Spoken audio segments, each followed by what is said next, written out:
Welcome to EXP's Express Notes in the Foundations in Accountancy series for paper MA2 Management Accounting.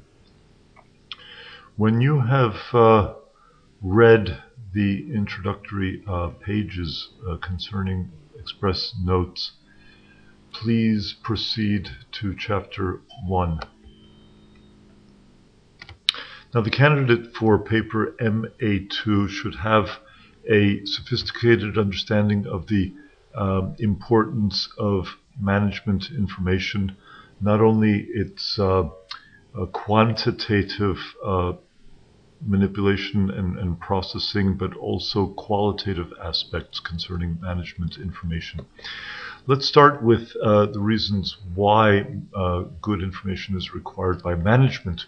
Clearly, the managers in a company need to have information in order to base their plans on. They need to understand what markets they're serving, what sort of products they should be producing, and all of this can only be informed by having good information about the environment and the opportunities which exist out there. Having analyzed a good deal of information, of course, decisions have to be taken. This is perhaps one of the key elements in the managerial science, is to take a decision and then to implement a particular course of action.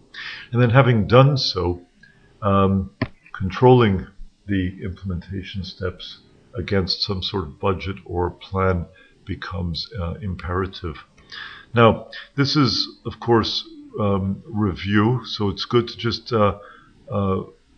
briefly remind ourselves about the characteristics of information if it's going to be valuable to managerial decision making. It should be accurate, complete, cost beneficial, user targeted. So it should be appropriate to the audience for which it's being processed or presented. Relevant, clearly authoritative. It has to have some basis of credibility. Timely, always important. Remember, the perfectionists who take too long to produce a piece of work or a report, and if action or decisions have to be taken, we can't wait until we have perfect information. Oftentimes we have to make decisions based on partial information, and of course, ideally, good information should be easy to use.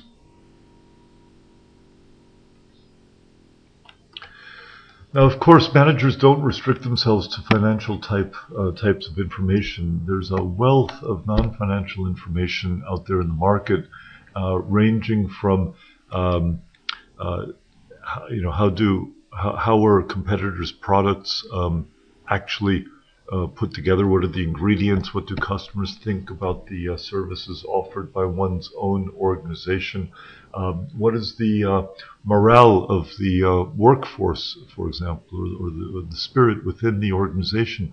There's a host of qualitative and non-financial information which is extremely important for managers to be able to analyze and pay attention to. Of course, when we go internally, for example, looking at operational processes may actually involve very little financial information apart from costs, but it's so important as well to be able to understand, for example, how fast would staff be turning over. So even if we have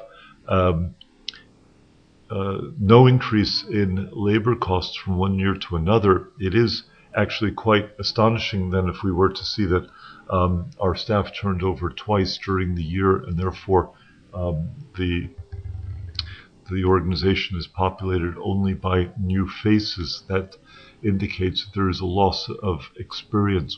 Or, for example, how long does it take to prepare food in a restaurant? If you have a drive-through, for example, business, you can't have visitors waiting too long in line to get their food. So there are a great series of operational performance measures, which are intrinsically non-financial but extremely important to gauging the success of the business.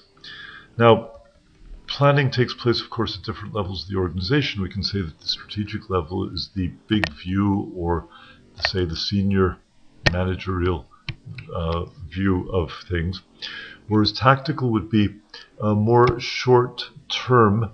This would be sort of the province of middle management and supervisory levels, and these are people basically who are making sure that the resources are in place to be able to implement and manage the budget of a business so that the objectives are being achieved. So we think of short term as being usually up to 1 year. Operational gets right down to the nitty gritty. This is the day-to-day decisions. This is the daily firefighting that takes place, and the actual, for example, direct contact with the client and the processing of sales and transactions and so on. So we can see here this is very much a sort of an abstraction. Of course, organizations are much more complex like this, but if we were to broadly carve up the organization into 3 sorts of layers, we can see that there are different concerns at the different levels. And of course, with regard to management responsibilities, it's important to make sure that job descriptions correspond to specific areas or parts of the organization, so that responsibility is clearly understood. Here's examples of responsibility centers within an organization. This is taken in a generic sense and can be broadly applied. So here we have, this is more definitional, but let's think in terms of what are the principal concerns of a manager of a cost center, for example. He would be basically somebody whose contribution to an organization would consist of managing and keeping costs down. So presumably the performance and responsibility of a manager of a cost center would be to keep expenses under control. On the other hand, there are people who are in charge of revenue centers. Revenue centers, as the name suggests, would indicate an area of responsibility where the generation of revenues is most important, and costs would be within reason, would not be the foremost concern of a revenue center manager, except possibly marketing expenses, because these are expenses which are incurred in order to generate revenues.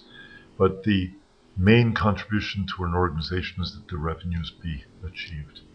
A profit center is basically a combination of the first 2 mentioned, because profit centers are concerned with both revenues and costs.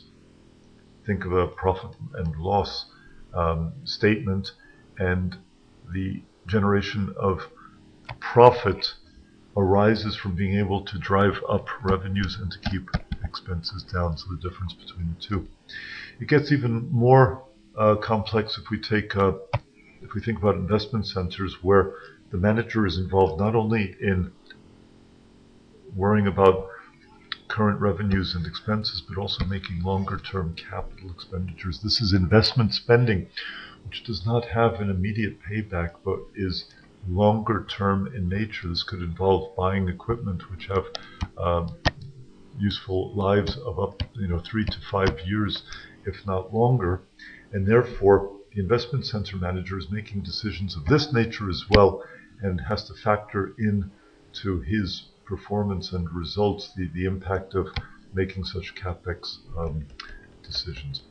The role of information technology, of course, is extremely important. It's almost it goes without saying, but in this paper, as in higher level papers, it's important to understand why, as a business manager, IT is not only why it's important, but what the factors are that help minimize the risks of IT going wrong Oftentimes, managers who are not technical tend to implement things which don't serve the business very effectively, and IT costs a great amount of money. These are spending decisions which are quite important, and one has to make sure that the the quality of the thinking behind making such decisions is in fact very good.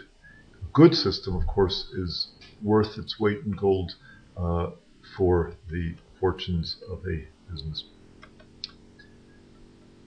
Okay, and then in terms of cost accounting systems, here is just a short review of the principal differences between management accounting and financial accounting.